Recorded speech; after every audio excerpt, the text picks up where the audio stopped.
ان لوگوں نے حارث کچھ بھائی بدلا میرا ہے. آپ سے ایک سوال ہے، جب آپ ایتھیسٹ ہوئے سٹارٹنگ میں، تو اپنے آپ پیرنٹس سے جب مطلب جدا ہوئے، ایک بہت مشکل ہوتا ہے وہ وقت جب پیرنٹس کے سامنے کہنا ہوتا ہے کہ میں ایتھیسٹ ہو گیا ہوں، میں نے اسلام چھوڑ دیا. وہ ایک بڑا مشکل وقت ہوتا ہے، وہ آپ نے کیسے فیس کیا کہ جو میرے میں ایتھیسٹ؟ نہیں، میں چونکہ میں اس وقت ایتھیسٹ نہیں تھا جب میں آسٹریلیا آ گیا تھا. میں 19 سال کا تھا، تو میں ایک انڈیپینڈنٹ لائف گزار رہا تھا اپنی. میں خود ہی اپنا کماتا تھا، اپنا کھاتا تھا. تو اور میرا جب دماغ کھل رہا تھا، میں پہلے کوئی اتنی کسی سے بات نہیں کرتا تھا، کیونکہ میری زندگی میں اسلام کا اتنا لیس نیگیٹو امپیکٹ تھا کہ مجھے واقعی کوئی فرق نہیں پڑتا تھا. میں نے جو کرنا ہوتا تھا، کیونکہ میں آزاد اکیلا رہتا تھا، ایک آزاد معاشرے میں رہتا تھا. میں نے اگر کہیں بار میں جانا ہوتا تھا تو مجھے کوئی تانا نہیں مارے گا. اگر میں نے جب مجھے ایک انگریز پارٹنر ملی تب مجھے کوئی کچھ نہیں کہہ سکتا تھا، کیونکہ میں تو ایک انڈیپینڈنٹ لائف گزار. تو اسلام کا میرے اوپر، میری ذات کے اوپر کوئی امپیکٹ نہیں تھا. جیسے ابھی غالب کے ساتھ تو ہے کہ ان کو ملک چھوڑ کے جانا پڑا، میری ذات کے اوپر کوئی امپیکٹ نہیں تھا. اور میری جو فیملی بھی جو تھی، جتنی بھی میری فیملی تھی، انہیں بھی اس چیز کا احساس ہو گیا تھا. وہ جسے کہتے ہیں نا منڈا ہاتھوں نکل گیا. تو ان کو اس چیز کا احساس تھا کہ وہ بھی کچھ کر نہیں سکتے. وہ مجھے اگر نہیں کہیں گے تو میں ان سے بات نہیں کروں گا، مہینہ بات نہیں کروں گا، سال بات نہیں کروں گا. تو اور میں نے کبھی ان کو بھی، کبھی ان کے اوپر بھی میں نے کوئی بات نہیں ایسی کی کہ میں نے ان کو یہ نہیں کہا او اسلام آپ کا کتنا برا مذہب ہے. یہ وہ مجھے کوئی فرق ہی نہیں پڑتا تھا. میں I was one of this people. یہ جو لوگ کہتے ہیں نا کہ بھائی تم نے اسلام چھوڑ دیا تو چپ کر کے بیٹھ جاؤ، میں واقعی وہ لوگ تھا. میں واقعی وہ لوگوں میں سے تھا جنہوں نے اسلام چھوڑ دیا تھا، اسلام کے اوپر بات نہیں کرتے. میں نے 10 سال اسلام چھوڑا ہوا تھا، اور مجھے کوئی اس میں انٹرسٹ نہیں تھا. میں ڈاکٹرز وغیرہ کو سن لیتا ہوتا تھا اپنے علم کے حوالے سے، اپنے لیکن مجھے کوئی عمل دخل کرنے.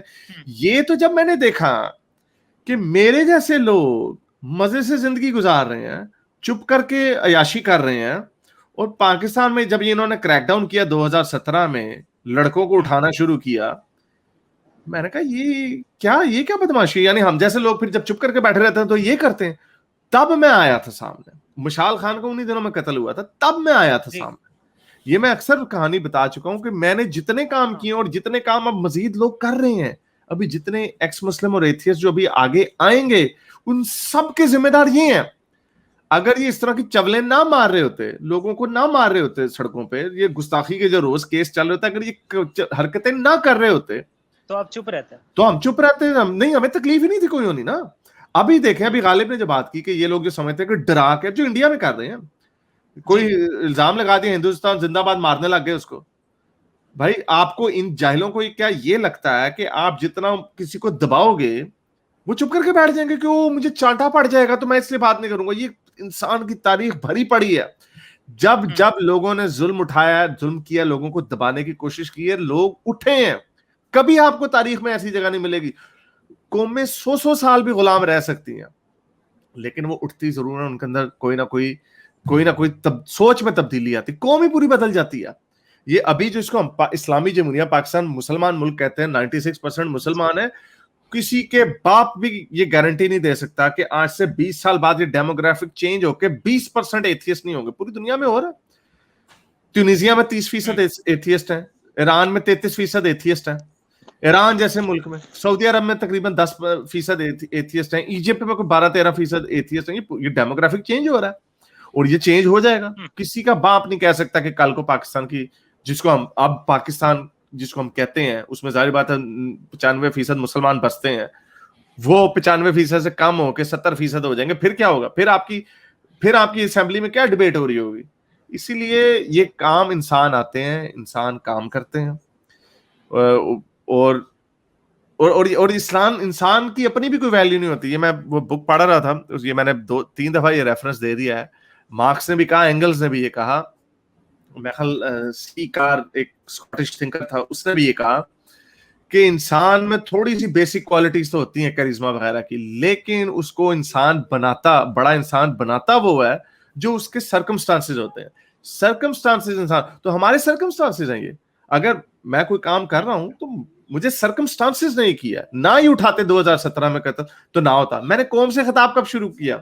میں ہفتے میں 2-3 ہفتے میں ایک ویڈیو بنا دیتا تھا. وہ قوم سے خطاب میں نے تب کیا. وہ ملا منافق نے مجھے ہارڈ ٹائم دیا، آ کے مکر گیا، تو میں نے کہا میں نے لوگوں کو ٹائم دیا ہوا کہ میں نے بات کرنی ہے, تو میں نے کہا چلو لوگوں کے لیے کھول دیتے ہیں اس کال کو, تو میں نے لوگوں کے لیے کھول دیا. وہ فارمیٹ دیکھیں, وہ میں نے شروع کیا تھا کچھ 1.5 سال پہلے, وہ فارمیٹ دیکھیں اب ساری دنیا فالو کر رہی ہے.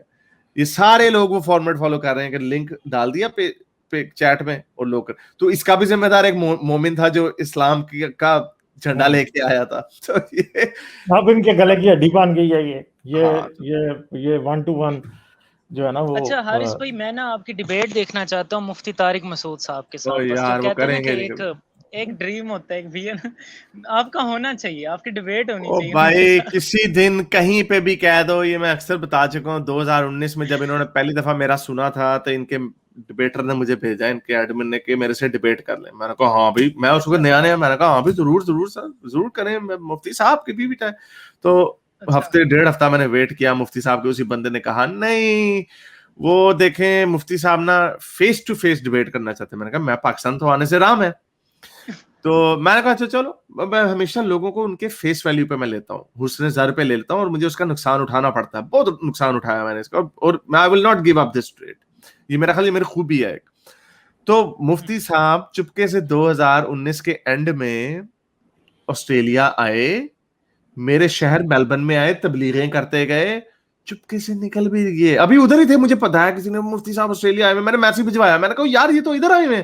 وہ کہتے نہیں یار کرونا ہونے لگا تو اب ان کو جلدی جانا پڑا رہا. تو مفتی صاحب بھاگ گئے. مفتی صاحب کبھی ڈبیٹ کریں گے ہی نہیں. میرا خیال جس دن انہوں نے ڈبیٹ کر لی ان کو چھتر پڑ جانے ہیں لوگوں نے ان کو. ابھی تو وہ ایک جیسے مفتی عثمان فاروق کی آپ نے ڈبیٹ دیکھی, اس میں وہ ایوولوشن میرے سامنے مان گئے. اپنے لوگوں کو کہتے ہیں ایوولوشن جھوٹ ہے, میرے سامنے ایوولوشن مان گئے. لیکن وہ چونکہ اردو لوگ نہیں کہ میں زیادہ فیمس نہیں ہے, اور خیر ان کی وہ بھی ٹینشن سپین بھی کم ہے, تو انہوں نے اس کو اتنا اسکروٹنائز نہیں کیا, اور اس کو پڑھ رہے ہیں مفتی عثمان. تو یہ نہیں, یہ کبھی نہیں ڈبیٹ کریں گے, یہ کبھی انہوں نے انجینئر سے نہیں ڈبیٹ کی, میرے سے کیا کریں گے.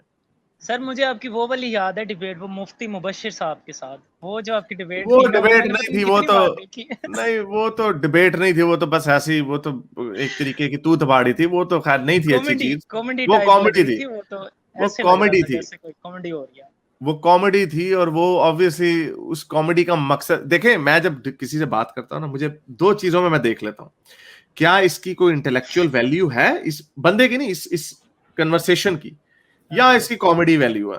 تو کامیڈی ویلیو ہے, اس کا بھی ایک اپنا مزہ ہے, اس کو بھی لوگ بڑا دیکھتے ہیں. تو یہ وجہ. چلیں, بہت شکریہ آپ کا آنے کا, thank you very much. Thank you Haris.